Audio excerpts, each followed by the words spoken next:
Kali ini ada seorang ustadz yang begitu hebat mengklaim bahwa agama Islam yang paling suci di muka bumi ini. Tepuk tangan dulu. Agama Islam yang paling suci karena modal berwudu. Hanya modal berwudu dan diberikan sebuah perbandingan. Kita berwudu itu bukan dengan Coca-Cola, Fanta dan segala macamnya. Kenapa? Ya nggak mungkinlah kamu memakai Coca-Cola. Nggak mungkinlah kamu memakai Sprite. Sekaligus dengan bir atau dengan bensin, iya kan? Ustadz, kalau kamu itu pengen mendidik umat lebih baik, nggak usah begitu ceramahnya.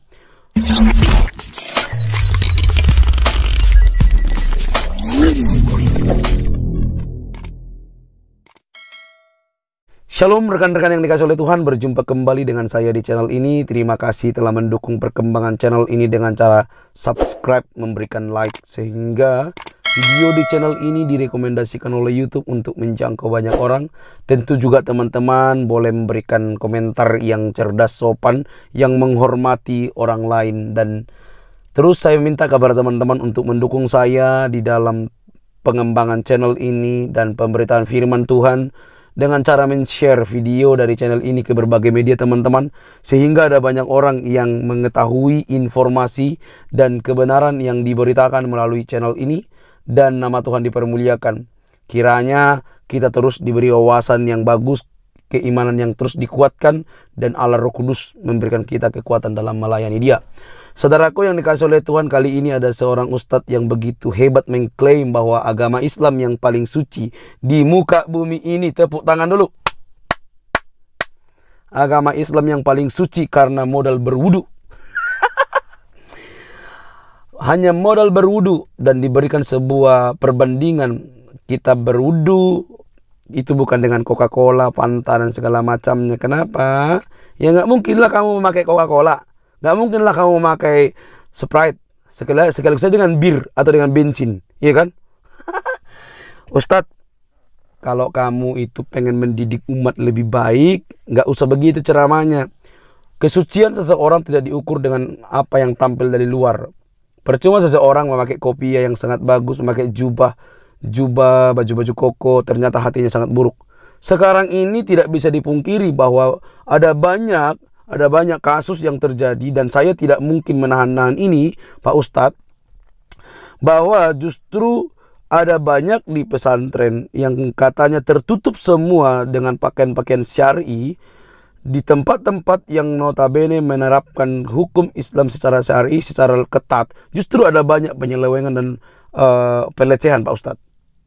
Jadi kalau dibilang sesuatu hal ini hanya sebuah perbandingan logika, kalau kamu berkata bahwa kesucian itu karena hanya sekedar berwudu sebelum beribadah, maka ada banyak orang-orang di pesantren, santri yang banyak baru-baru ini terbongkar, justru melakukan pelecehan dan segala macamnya. Itu mereka pakai baju-baju agamis, Pak Ustadz. Ya, apalagi kalau mengatakan agama Islam yang paling suci di muka bumi ini, yaitu klaimmu. Tetapi nggak apa-apalah, suka-sukamu. Tapi bagaimana kalau misalnya penjelasan seorang murtadin ini membungkam pemikiran Pak Ustadz? Ini dulu teman-teman, kita lihat dulu ya, baru kita berikan komentar lebih lanjut. Ini dia teman-teman videonya, mari kita lihat. Untuk apa yang disampaikan oleh Pak Ustadz ini, asal mangap saja ya. Maaf teman-teman, asal mangap. Jadi supaya tidak asal klaim ya. Ini dia teman-teman, mari kita lihat. Satu-satunya agama yang suci di muka bumi ini hanya Islam. Bapak lihat, tidak sah sholat kalau tidak berwudu, tidak sah wudu kalau tidak suci dan mensucikan. Secara teori medis dan uji klinis, Fanta, Coca-Cola, kopi, teh bersih, uji medis dan klinis. Tapi maaf, tidak boleh jadi wudu. Fanta, Coca-Cola tidak bisa digunakan untuk wudhu. Tapi kenapa kalau berwudhu tidak ada air, malah bertayamum pakai debu? Jadi mana yang lebih bersih, Coca-Cola, Fanta, atau debu?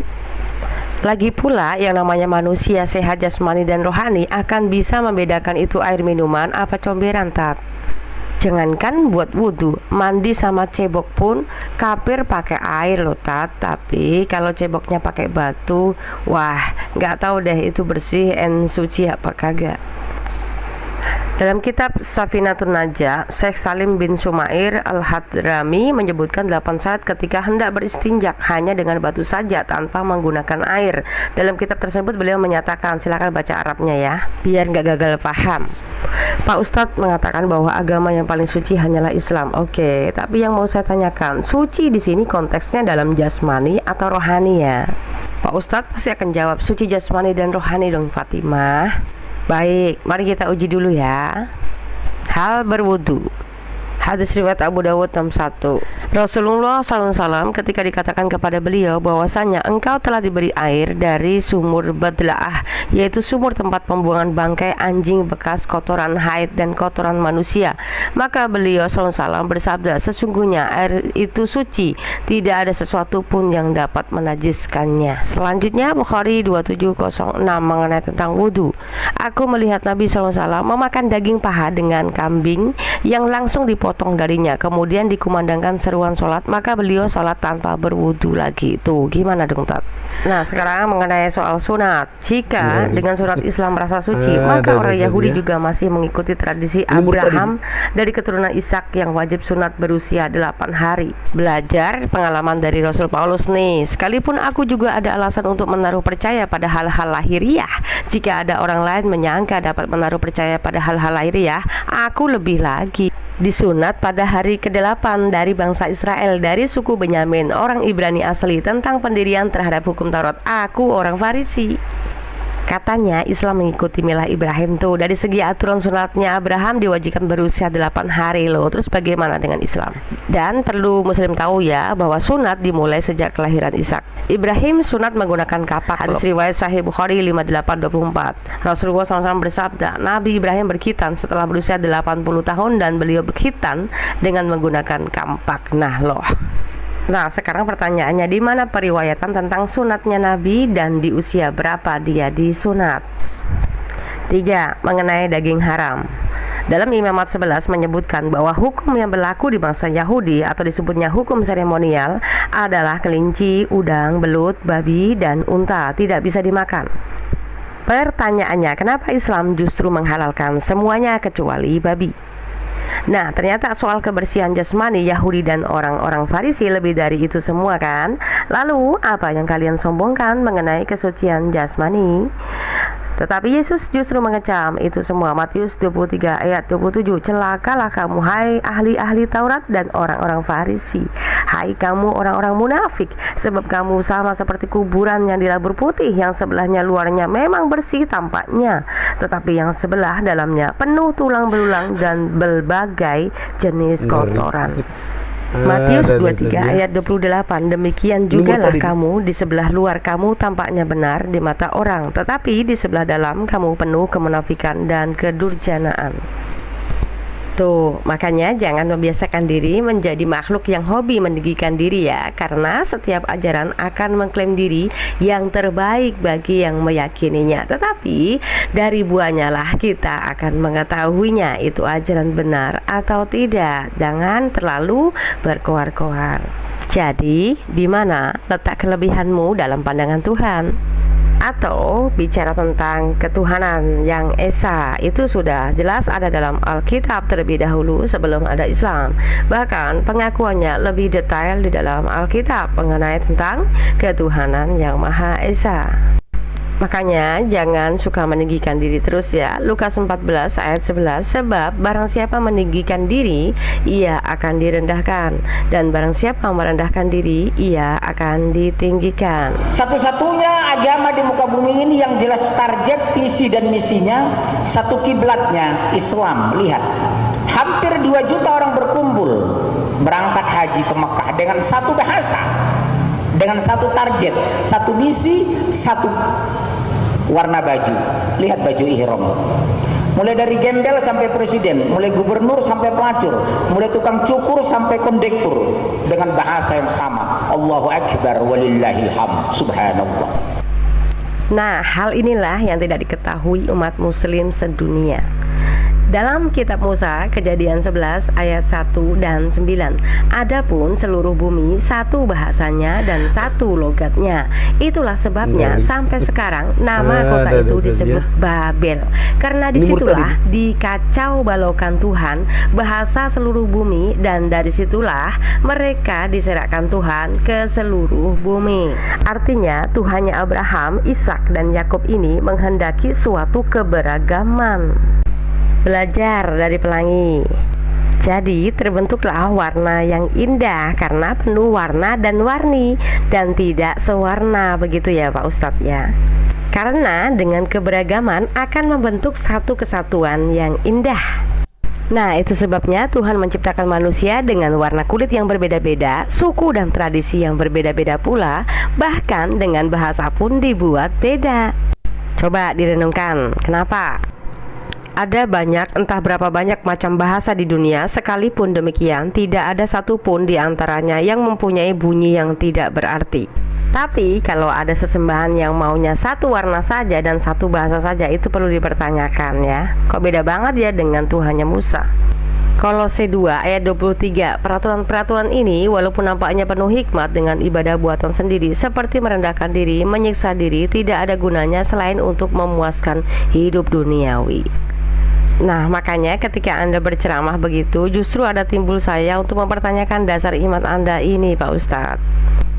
Orang Kristen diajar untuk hidup benar di hadapan Tuhan dan bukan minta dibenarkan oleh manusia. Jadi, bukan macam aturan manusia yang kelihatannya serasi di mata orang, tapi kan belum tentu hati dan tujuan seseorang kan? Ibadah adalah membangun hubungan kita dengan Tuhan melalui doa. Karena itu, janganlah kamu biarkan orang menghukum kamu mengenai makanan dan minuman atau mengenai hari raya, bulan baru, ataupun hari Sabat. Artinya, jangan fokus pada hal-hal yang bersifat jasmaniah saja, tetapi yang terpenting adalah jiwamu yang dihidupi oleh roh yang akan membawa kamu mengalami kehidupan yang kekal.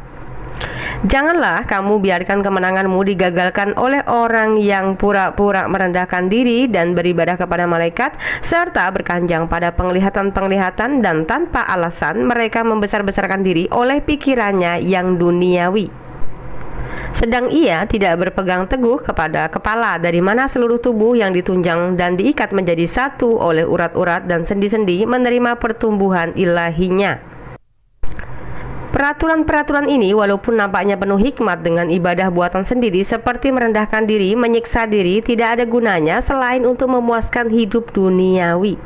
Ya silahkan kalau menyembah Tuhan mau pakai cara yang ribet sih, tapi saran sih ya, kalau benar Islam ini merasa paling suci dan paling benar sendiri, usahakan prakteknya harus sesuai dengan yang kalian imani ya.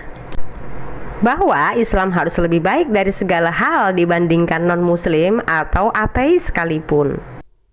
Jangan malah sebaliknya ya.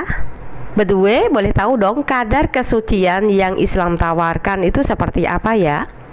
Misalkan ada seorang lelaki yang gagah perkasa lalu punya harta, kemudian karena banyak wanita yang suka pula, kemudian timbul hasrat atau mengingini wanita lain selain istrinya. Apa solusi untuk agama yang paling suci ini Pak Ustadz? 1. Karena ingin dan sangat berhasrat lalu meminta izin istri untuk mendua. Atau 2. Lebih baik harus belajar mengendalikan nafsu dan tetap bersyukur dan setia pada satu pasangan saja. Pilih salah satu Pak, yang mana yang lebih suci. Nah, jadikanlah pertanyaan saya ini untuk mengukur dan menguji klaim kesucian agama Anda ya.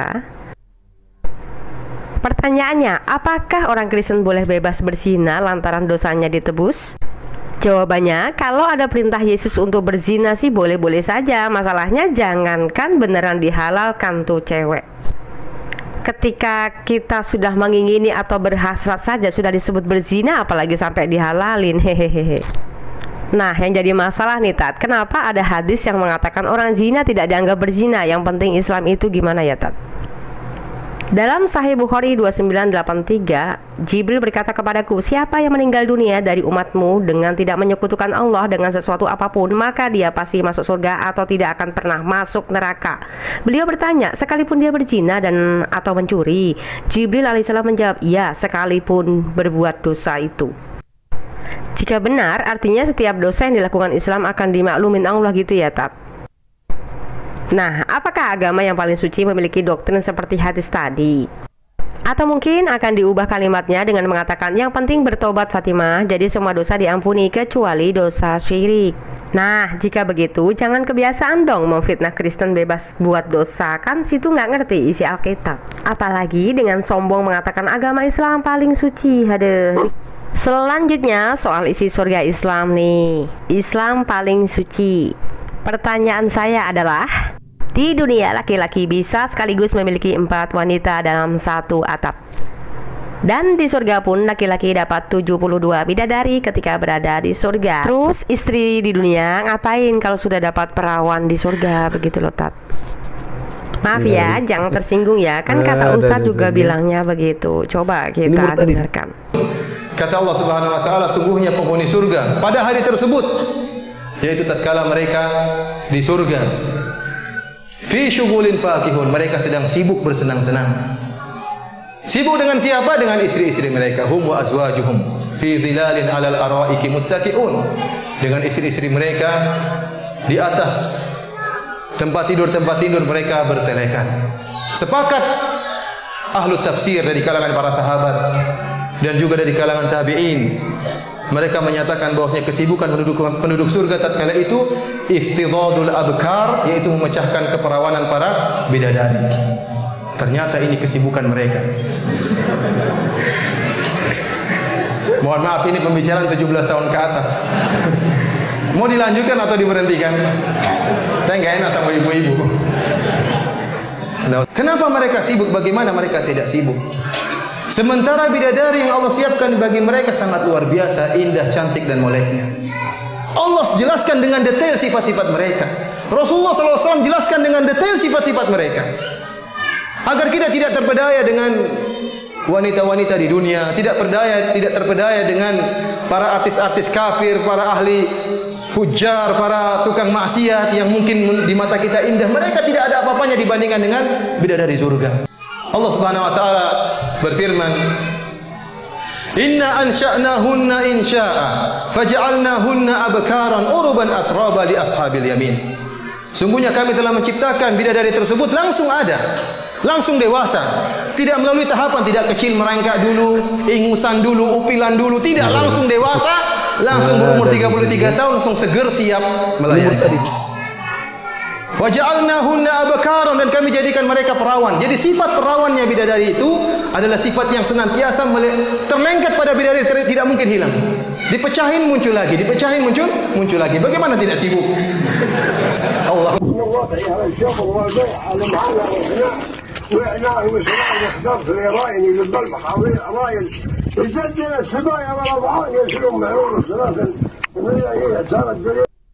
Cuma yang jadi masalahnya, Tat, biasanya ibu-ibu sulit percaya dengan pemahamannya seperti ini, Tat. Apa tuh masalahnya, Tat? Tolong dijelaskan.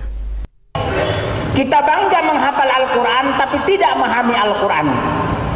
Senang mengulang berbahasa Arab tapi tidak mengerti bahasa Arab. Suka membaca Al-Quran tapi tidak memahami maknanya. Akhirnya apa? Menjadi keledai di Indonesia. Oh begitu ya, Tat. Jadi alasan mereka sulit menerima fakta Islam karena mereka cuma hobi baca Arab doang, terus senang mengulang-ulang doang tapi nggak ngerti maknanya ya, Tat. Yang dikatakan menjadi seperti keledai di Indonesia gitu ya, Tat. Oke, kalau begitu terima kasih banyak, Tat, untuk penjelasannya dan untuk pemaparan Anda ketika Anda mengatakan Islam lebih indah, Islam paling suci. Oke, terima kasih. Oke teman-teman yang dikasih oleh Tuhan, kita sudah menyimak penjelasan dari Murtadin ini, dan ini sangat luar biasa membungkam apa yang diklaim oleh Ustadz yang sembarangan ini. Dipastikan bahwa ini tidak belajar sungguh-sungguh sehingga ceramahnya gitu-gitu doang ya. Harusnya dia kekayaan Quran, kekayaan hadis yang mereka miliki itu bisa ditonjolkan, diajarkan lebih bagus untuk memperbaiki perilaku umat supaya semakin mencintai Allah Subhanahu wa taala dan juga Nabi Muhammad SAW. Itu penting. Daripada klaim sesuatu hal yang tidak terlalu penting dan itu diklaim bahwa Islam adalah agama yang paling suci di muka bumi ini. Wah? Mana persentasenya Pak Ustadz? Bagaimana mengukur kesucian seseorang? Apalagi kalau dibandingkan berwudu bukan dengan Fanta, Coca-Cola, dengan bir sekaligus lah. Ya. Tidak mungkinlah kamu berwudu pakai itu Pak Ustadz. Tetapi apa yang dijelaskan oleh Murtadin tadi menunjukkan bahwa kamu tidak terlalu pintar Pak Ustadz.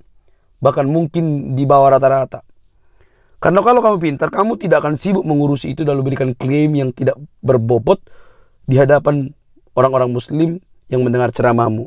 Ya kasihan umat muslim ya. Nah, selanjutnya teman-teman.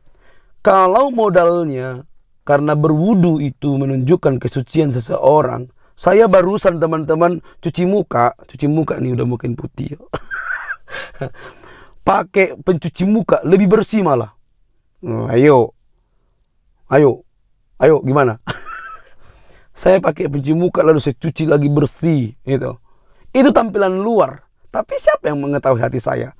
Dan saya juga tidak mengetahui hatinya Pak Ustadz. Ketika berwudu, lalu kamu masuk ke masjid, lalu kamu lihat perempuan yang cantik seksi, nah itu baru kelihatan Pak Ustadz. Itu. Jadi kesucian seseorang tidak timbul dari luar, tapi dari dalam hati. Itu firman Tuhan katakan Pak Ustadz. Itu makanya beda. Makanya saya bilang kalau kamu karena klaimmu ini mengganggu dan membuat orang lain mungkin salah penafsiran teman-teman. Karena ketika kamu menafsirkan seperti ini, akan ada banyak orang yang salah memahami bahwa yang lainnya itu tidak suci. Ya, makanya saya bilang kesucian menurut ukuranmu saja. Nah, teman-teman yang dikasih oleh Tuhan, kalau begini penilaiannya maka semuanya akan amburadul gitu loh. Amburadul. Nah, saya juga tidak mengatakan bahwa kekristenan itu suci, tidak. Karena kesucian itu milik Tuhan sendiri dan untuk mencapai standar itu tidak mungkin kita. Itu sebabnya apapun yang dilakukan oleh manusia untuk mencapai selamat karena dosanya tidak mungkin bisa. Ya. Karena kalau saya memakai praktek-praktek religius untuk menunjukkan kepada orang itu saya ini membuat diri saya lebih hebat, lebih rohani, ya itu salah teman-teman. Saya hanya berusaha bagaimana memperbaiki diri hidup dalam hati, bukan melalui pakaian segala macam. Kalau kita mau menilai, maka ada banyak hal yang terjadi justru di tempat-tempat yang dianggap sakral suci, terjadi pelecehan Pak Ustadz. Kamu harus paham itu, kamu harus lihat itu. Baru-baru ini ada banyak berita yang beredar. Bukan hanya di Islam, di Kristen juga banyak gitu. Kadang-kadang seperti itu memang. Nah, artinya jangan mengklaim sesuatu yang nampaknya itu lebih ternyata amburadul gitu loh. Jadi kalau kamu benar-benar seorang ustadz yang terpelajar, harusnya ceramahmu tidak seperti itu gitu. Ya. Nah, hal itu pernah ditulis dalam kitab Injil teman-teman. Dalam Injil Matius 23 ayat 27 terhadap orang-orang Farisi. Jadi apa yang disampaikan oleh ustadz ini benar-benar pernah terjadi bagi orang-orang Farisi gitu. Dikatakan apa? Celakalah kamu hai ahli-ahli Taurat dan orang-orang Farisi. Hai kamu orang-orang munafik.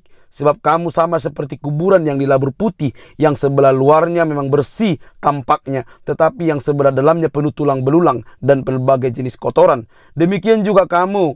Di sebelah luar kamu tampaknya benar di mata orang. Tetapi di sebelah dalam kamu penuh dengan kemunafikan dan kedurjanaan. Paham lu Pak Ustadz? Kamu berwudu. Lalu hatimu kotor, itu yang namanya tulang belulang. Itu namanya kemunafikan. Jadi kamu tampilan dari luar begitu agamis, pakai baju koko, pakai kopiah, untuk saya pakai topi saya, pakai kopiah, lalu melantunkan bahasa-bahasa Arab, doa-doa Arab dan lain sebagainya. Tetapi hatimu kotor, itu namanya seperti firman Tuhan ini, kamu munafik. Orang-orang Farisi seperti itu juga. Dari luar mereka tampak indah. Pakai jubah-jubah keagamis, kerohanian. Yang membedakan mereka dari orang-orang berdosa. Padahal mereka paling berdosa. Itu. Maka dikatakan, kamu seperti kuburan. Dari luar kamu nampak bersih putih. Tapi dalam penuh dengan tulang belulang. Di saat yang sama, Pak Ustadz langsung terjebak di dalam kemunafikan dan juga kebusukan. Kamu mengatakan ketika berwudu maka Islam paling suci di dunia ini. Di saat yang sama kamu sedang menunjukkan bahwa kamu paling kotor. Bagaimana Pak Ustadz? Stop berceramah. Kalau kamu tidak mengerti ceramah, ya udah kamu kerja. Kalau kamu tidak punya pekerjaan, datang ke sini. Kita beri pekerjaan. Daripada kamu ceramah asal-asal. Ceramah yang tidak benar. Ceramah yang hanya memperkeruh suasana antar agama. Jadi ini saya buat teman-teman untuk merespon.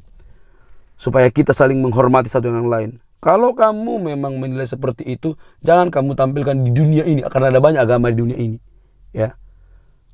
Jadi stop berceramah yang tidak benar, stop berceramah sesuatu hal yang tidak pada esensinya.